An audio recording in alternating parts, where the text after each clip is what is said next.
அமெரிக்காவ ஒரு கைதிக்கு மரண தண்டனை விதிக்கப்பட்ட போது சில விஞ்ஞானிகள் இந்த கைதி குறித்து சில பரிசோதனைகள் செய்ய வேண்டும் என்று நினைத்தார்கள்.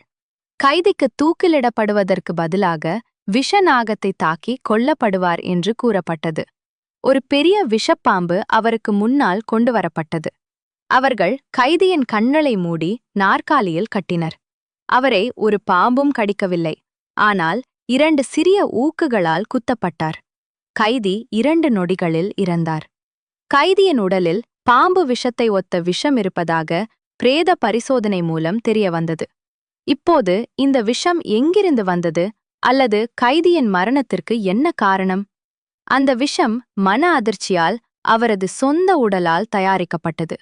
நீங்கள் எடுக்கும் ஒவ்வொரு முடிவும் நேர்மறை அல்லது எதிர்மறை சக்தியை உருவாக்குகிறது. அதன்படி உங்கள் உடல் ஹார்மோன்களை உருவாக்குகிறது. 90% நோய்களுக்கான மூல காரணம் எதிர்மறை எண்ணங்களால் உருவாகும் ஆற்றல். இன்று மனிதன் தனது தவறான எண்ணங்களால் தன்னை எரித்துக்கொண்டு தன்னை அழித்துக் கொண்டிருக்கிறான். 5 வயது முதல் 80 வயது வரை நோயாளிகள் நேர்மறையிலிருந்து எதிர்மறையாக உள்ளனர்.